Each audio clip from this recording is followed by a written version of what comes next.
ഈ ഫത്വൽ മുഈനും അതുപോലെ തന്നെ ഹിദ്ദത്തുൽ ഇസ്ലാം എന്നൊക്കെ പറയപ്പെടുന്ന ഇമാം ഗസാലിയുടെ ബിദായത്തുൽ ഹിദായയിലും ദുആക്ക് ഇമാം തിരിഞ്ഞിരിക്കുന്ന സമയത്ത് വേക്കൽ പെണ്ണുങ്ങളുണ്ടെങ്കിൽ അവൻ തിരിഞ്ഞിരിക്കരുത് എന്ന് കാണുന്നു. ഇത് പെണ്ണുങ്ങൾ ഇമാമിന്റെ കൂടെ നിസ്കരിക്കുന്ന പള്ളിയിലേക്ക് പോകുന്നതിന് എന്താ പറഞ്ഞത്? അപ്പൊ അവിടെ മാത്രമല്ല, ഞാൻ വേറെ കുറച്ച് സംശയം പറഞ്ഞുതരാം. ഫത്വൽ മുഈനിൽ വേറൊരു സ്ഥലത്ത് സ്ത്രീയും പുരുഷനും കൂടി നിസ്കരിക്കുകയാണെങ്കിൽ ആദ്യം നിൽക്കേണ്ടത് ആരാണ്, പിന്നീട് നിൽക്കേണ്ടത് ആരാണ് എന്നൊരു മസലയുണ്ട്. അവിടെ ഫത്വൽ മുഈനിലും ഫിഖ്ഹിന്റെ കിതാബിലും ഒക്കെ പറയുന്നു ആദ്യം നിൽക്കേണ്ടത് പുരുഷന്മാരാണ് ഒന്നാം സ്റ്റെപ്പിൽ, പിന്നെ നിൽക്കേണ്ടത് കുട്ടികളാണ്, പിന്നെയാണ് സ്ത്രീകൾ നിൽക്കേണ്ടത്. എന്നിട്ട് മുജാഹിദിന്റെ ആനത്തലയോളം വലുപ്പമുള്ള ചോദ്യം അപ്പൊ കണ്ടില്ലേ, ഈ ഫത്വൽ മുഈനിലും ഫിഖ്ഹിന്റെ കിതാബിലും തന്നെ സ്ത്രീകൾ പള്ളിയിലേക്ക് വരണമെന്നായില്ലേ? ഇവരൊക്കെ വായിച്ചത് നിൽക്കാനില്ല. കിതാബ് ഓതി പഠിക്കണം, എന്നാൽ ഇതൊക്കെ തിരിയുള്ളൂ. ഇത് വായിച്ചു നോക്കലേ ഉള്ളൂ, ഇത് മുറുകെ പിടിക്കാനല്ലേ, നോക്കലില്ലല്ലോ. സഹോദരങ്ങളെ, ഫത്വൽ മുഈനിൽ പെണ്ണുങ്ങൾ പള്ളിയിലേക്ക് വരണം എന്നല്ല പറയുന്നത്, വന്നാൽ എന്ത് ചെയ്യണം എന്നല്ല. അത് രണ്ടും രണ്ടാണ്, അത് മനസ്സിലാക്കാൻ ആദ്യം. പെണ്ണുങ്ങൾ വന്നാൽ എന്ത് ചെയ്യണം, വരുന്നതിന്റെ ഹുക്കുമെന്ത്, അത് രണ്ടും രണ്ടാണ്. അപ്പൊ നമ്മൾ പറയാ, ഒരു ഉദാഹരണം പറയാ, വ്യഭിചരിച്ചാലും കുളി നിർബന്ധമാണ്.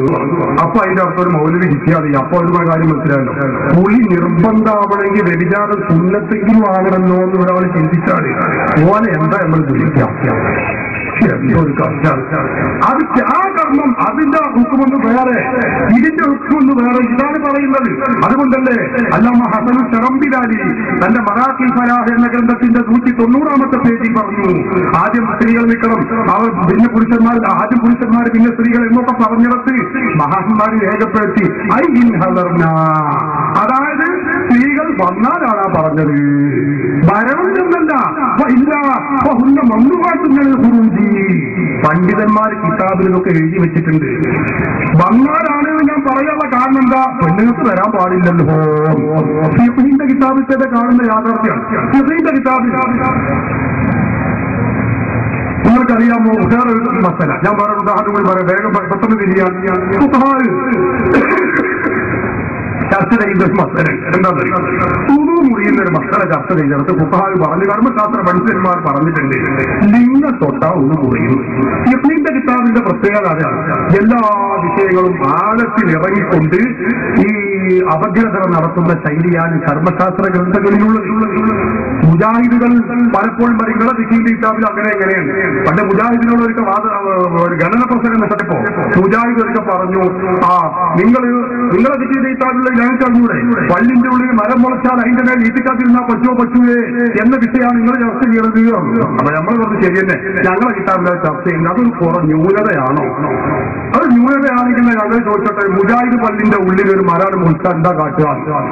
നമ്മളെ ശിക്ഷ പള്ളിയിൽ മരം മുളച്ച് പൊന്തിയാൽ അതൊന്നും ഈത്തിക്കാത്തിരുന്നാൽ ഈത്തിക്കാത്തിന്റെ നെയ്യത്ത് കിട്ടൂലേ, കൂലി കിട്ടൂലേ? ഫുഖഹാവ് ചർച്ച ചെയ്യുന്നുണ്ട്. അതുപോലെ വേറൊരു മസലുണ്ട്, പള്ളിയുടെ പുറത്ത് ഒരു മരം കുത്തിവെച്ചു, മുളച്ചു, അങ്ങനെ അതിന്റെ കൊമ്പ് പള്ളിയുടെ മുകളിലേക്ക്, ഉള്ളിലേക്ക്, പള്ളിയുടെ മുകളിലേക്ക് ഇങ്ങനെ വന്നു. പള്ളി ഇത് വസ്തു ചെയ്താൽ ഒന്നാകെ ഭൂമി വസ്തു ചെയ്താൽ 7 ആകാശം വരെയും പള്ളിയാണെന്നാണോ മസല. അപ്പൊ ഫുഖഹാവ് ചർച്ച ചെയ്യുന്നുണ്ട്, അല്ല ഇപ്പുറത്ത് നമ്മൾ കുഴിച്ചിട്ട മരത്തിന്റെ കമ്പ് ഇതിന്റെ ഉള്ളിലായാൽ ഇവിടെ ഇരുന്ന ഈത്തിക്കാത്തിന്റെ കൂലി കിട്ടൂലെന്നാ ഫുഖഹാവിന്റെ ചർച്ച. മരം ഉണ്ടാവൂലെന്നല്ല, ഇങ്ങനെ വന്നാൽ എന്ത് ചെയ്യണം? ഇതാണ് കർമ്മശാസ്ത്ര പണ്ഡിതന്മാർ ചർച്ച ചെയ്യുന്നത്. ഇത് മുജാഹിദ് വലിയ പരിഹാസ്യത്തിൽ പറഞ്ഞു, എന്താ നിങ്ങളെ കിതാബിലെ ചർച്ച തന്നെ. നമ്മൾ മറുപടി വന്നു, ശരി അതന്നെ, ഞങ്ങൾ അങ്ങനെ ഒരു പോയത്തക്കാര് മുജാഹിദ് പള്ളിന്റെ അടുത്തൊരു മരം കുടിച്ചിട്ട് അതിന്റെ കമ്പ് ഇങ്ങനെ വന്നാൽ ഞങ്ങൾ എന്താ കാട്ടുക? അപ്പൊ അടുത്ത വഴിക്ക് പിറ്റത്തെ മറുപടി മുജാഹിദ് പറയണം, ഞങ്ങൾ ആ മരം മുറിച്ചു. എങ്ങനെ ഓരോ പരിഹാരം പറയാം, അങ്ങനെ ഒരു കമ്പ് വന്നാൽ കമ്പാണ് മുറിക്കുന്നല്ലാതെ അവിടെ ഈത്തിക്കാമ്പ് ശരിയാവുമോ ചർച്ച ഒന്നും ഞങ്ങൾ ചെയ്യൂല. അങ്ങനെ ചോദിച്ചാൽ ഇങ്ങനെ ഞങ്ങൾ മുറിച്ചാൽ പ്രശ്നം പരിഹരിക്കും. നമ്മുടെ ചർച്ച അതല്ല, ഫുഖഹാവ് ആധികാരികമായി വിഷയങ്ങളെ അപഗ്രഥിക്കുകയാണ്. അപ്പൊ ഒരു ചർച്ച എന്താണ്, ലിംഗം തൊട്ടാൽ ഒന്ന് മുറിയും, ലിംഗം തൊട്ടാൽ ഒന്ന് മുറിയും എന്ന് ഫുഖഹാവ് പറയും. അപ്പൊ ഒരു ചർച്ച ഒരു ബഹുമാനപ്പെട്ട ഖതീബ് ശിർബീനി തന്റെ മുഹരിൽ മുഹ്താജി എന്ന് പറയുന്ന കിതാബിൽ രേഖപ്പെടുത്തി വെച്ചത് കാണാം. ഒരു വിരുദ്ധൻ എന്ത് ചെയ്തു, ഒരു മുജാഹിദിനെ പോലത്തെ ഒരു വളവത്തെ എഴുതിക്കൊള്ളുകൾ, അയാൾ എന്ത് ചെയ്തു, ഓനെ ലിംഗം മുറിച്ചു. ഓനൊരു മാസത്തിങ്ങനെ കണ്ടത് തപ്പത്തിന് തരികയാണ്, ഓരോ സത്യത്തിൽ മുറിച്ചു. മുറിച്ചിട്ട് ഓനെ ഉണക്കി ഉണക്കിയിട്ട് അതിനെ പൊടിച്ചപ്പത് ലിംഗം എന്ന പേര് പറയാതെ അതൊരു പൊടിയാണ്. നമ്മള് ഭക്ഷണം പോലെ തൂക്കി വെച്ചിട്ട് പൊടി പോലത്തെ ഒരു പൊടിയാക്കിയിട്ടുണ്ട്. ഓനെ ലിംഗം മുറിച്ചിട്ട് പൊടിച്ച് ഉണക്കി പൊടിച്ചു. ഫുഖഹാ ചർച്ച ചെയ്യുന്നത് എന്താ? ഇതെടുക്കുമ്പോ തൊട്ടാ ഒരു മുറിയോ മുറിയിലേന്നാ ഫുഖഹാ ചർച്ച ചെയ്യുന്നത്. ഫുഖഹാന്റെ ചർച്ച നോക്കണം. അപ്പൊ ഇത് കേൾക്കുമ്പോൾ മുജാഹിദ് മൗലവി ചർച്ച അങ്ങനെ ഉണ്ടോ നിങ്ങളെ കിതാബിൽ? അപ്പൊ ലിംഗം മുറിക്കാം, ലിംഗം മുറിച്ചിട്ട് ഉണക്കാം, ഉണക്കിയിട്ട് പൊടിക്കാം എന്നൊക്കെ ഏതെങ്കിലും ഒരു മുജാഹിദ് കരുതിയാൽ ഓരോ വേറെ വല്ല പഠിപ്പിക്കുന്നല്ലാതെ ഇപ്പി വന്നതും അവർക്ക് തിരിയോ? സഹോദരങ്ങളെ, ഇതിന്റെ അർത്ഥം ലിംഗം മുറിക്കാൻ പറ്റുന്നതാണോ പൊടിക്കാൻ പറ്റുന്നതാണോ? അല്ല, അതിന്റെ ഒഴുക്കം ഒന്ന് വേറെയാണ്. അത് ഹറാമാണ്, പാടില്ലാത്തതാണ്. പക്ഷെ നമ്മുടെ ചർച്ച ഇപ്പൊ ചെയ്യുന്ന ചർച്ച അതല്ല. അങ്ങനെ ഒരാൾ പൊടിച്ചാൽ എന്ത് ചെയ്യണം? തൊട്ടാ മുറിയോ മുറിയിലെ? ഇതാണ് ഫുഖഹാന്റെ ചർച്ച. അത് എന്നതുപോലെ പള്ളിയിലൊരു പെണ്ണ് വന്നാൽ എന്താ ചെയ്യേണ്ടത്? ഇതാണ് നമ്മളെ ചർച്ച. അതല്ലാതെ വരൽ പുണ്യകർമ്മമാണെന്നോ നിങ്ങളെല്ലാ പെണ്ണുങ്ങളും വരണമെന്നോ കിതാബിൽ പറഞ്ഞിട്ടില്ല. വരരുത് എന്നാണ് കിതാബിലുള്ളത്. നേരത്തെ ഇവിടെ സൂചിപ്പിച്ചത് ഹദീസിലുള്ളത് അങ്ങനെയാണ്. വിശുദ്ധ ഖുർആൻ പഠിപ്പിക്കുന്നത് അങ്ങനെയാണ്. സ്ത്രീകളെ പള്ളിയിലേക്ക് വലിച്ചിഴച്ച് കൊണ്ടുവരുന്നത് ഇവിടുത്തെ ഈ വഹാബികളാണ്.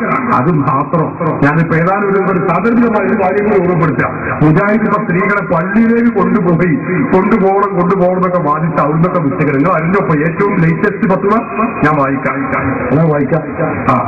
എന്താന്ന് വെച്ചാൽ നേരത്തെ തന്നെ ഒരു കാര്യം വായിക്കാൻ നമ്മളെ ആ സൂര്യകർത്താവ് അയച്ചില്ല. അയാളെ മാനം കാത്തിട്ട് പിന്നെ ഞാൻ ചോദിക്കാതിരുന്നതാണ്, അപ്പൊ വായിക്കാതിരുന്നതാണ്. എന്താന്ന് വെച്ചാൽ ഇപ്പൊ മുജാഹിദുകളുടെ വനിതാ മാസികയുണ്ട്, പുടവ മാസിക. പുടവ വനിതാ മാസിക എന്ന് പറഞ്ഞാൽ മുജാഹിദിന്റെ വനിതകൾക്ക് വേണ്ടി ഇറക്കുന്ന ഔദ്യോഗിക പത്രം. അവരുടെ സംസ്ഥാന കമ്മിറ്റി ഇറക്കുന്നതാണ് പുടവ. ഈ പുടവ 2005 മാർച്ച് ലക്കത്തിലുള്ളതാണ്. ഈ പുടവ പുടവയിൽ സഹോദരങ്ങളെ ജുമാഅത്തിന് കൊണ്ടുപോകുന്ന കാര്യം തർക്കമില്ല. ഒരു ചോദ്യം വിശദീകരിക്കാൻ നേരമില്ല. സംശയങ്ങളുടെ വന്നോളി, നോക്കിക്കോളി. ഇതൊക്കെ മുജാഹിദ് ഖുർആൻ സുന്നത്തുനിന്ന് ഇറങ്ങി വരുന്നവരാണെന്ന് കരുതുന്ന വല്ലവരുണ്ടെങ്കിൽ ഇതാണ് മനസ്സിലാക്കി വെക്കും ചെയ്തോളി. എന്താ ചോദ്യം? അന്യ പുരുഷന്റെ കൂടെ സ്ത്രീകൾക്ക് ബൈക്കിൽ യാത്ര ചെയ്യാമോ എന്നാ ചോദ്യം. ഇപ്പൊ അത്യാവശ്യമായ ഒരു കാര്യമാണ്. പള്ളിയിലൊക്കെ പോകുമ്പോൾ അന്യ നമുക്ക് ഭർത്താവ് ഇല്ലേ, ഭർത്താവ് ഗൾഫിലുമാണ്. അപ്പൊ അന്യ ഇസ്ലാഹി നമ്മൾ ISF പ്രവർത്തകന്റെ കൂടെ നമുക്ക് ബൈക്കിൽ യാത്ര ചെയ്യാമോ എന്നാണ് ചോദ്യം. വെറുതെ നല്ല പുടവയാണ്. 2005 മാർച്ച് ലക്കത്തിൽ ഇറങ്ങിയതാണ് ചോദ്യം. അതാണ്. അപ്പൊ എന്താ മറുപടി തരും? സമയം ചെന്നാൽ കൂടി വായിക്കാൻ. മറുപടി ഉള്ളത് അത് ഇസ്ലാമിക ശരീഅത്തനുസരിച്ച് സ്ത്രീകൾക്ക് അന്യ പുരുഷന്റെ കൂടെ ബൈക്കിൽ യാത്ര ചെയ്യുന്നതിന് ഒരു കുഴപ്പമില്ല. എങ്ങനെ ഒരു സംശയിക്കേണ്ട ഇതിനുള്ളതാണ്. ബൈക്കിൽ യാത്ര ചെയ്യുന്നത് ഒരു കുഴപ്പമില്ല. അപ്പോൾ സ്വാഭാവിക സംശയം അവിടെ വരും. എന്താണ്? ബൈക്കിൽ യാത്ര ചെയ്യുമ്പോൾ നമ്മളെ പുരുഷൻ വരല് ഓന്റെ അവിടെയുള്ളൂ. അങ്ങനെ മുന്നിലിരിക്കുന്ന ആളെ എങ്ങനെയല്ല പിടിക്കല്. ബൈക്കിലാവുമ്പോ അങ്ങനെയുള്ളൂ. അതിന് കുഴപ്പമുണ്ടോ? അതിന് മറുപടി മുമ്പ് പറയുന്നുണ്ടോ? എന്നാൽ പരിസരം ഒഴിവാക്കാൻ പരമാവധി ശ്രമിക്കേണ്ടതാണ്.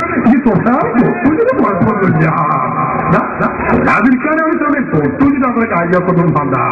പക്ഷെ അതൊക്കെ ആണെങ്കിലും മുജാഹിദാണ് നിർദ്ദേശം അവർ പറഞ്ഞു. നമ്മൾ പറയാതിരിക്കാൻ പറ്റൂലല്ലോ. ഒരു നിർദ്ദേശം മുജാഹിദിനെ പറഞ്ഞിട്ടുണ്ട്. എന്താണെന്നറിയോ? സംഗതി അങ്ങനെയൊക്കെ ആണെങ്കിലും 24 മണിക്കൂറിന്റെ ഉള്ളിൽ ആ പെണ്ണിനെ ഇവിടെ തിരിച്ചേൽപ്പിക്കേണ്ടതാകുന്നു. അപ്പോഴേക്ക് ഓൻ ചെയ്യാവുന്നതൊക്കെ ചെയ്ത് തിരിച്ചുള്ള കൊണ്ടുവരണം എന്നാണ്. ഞാൻ വെറുതെ പറയല്ല, വായിക്കാം.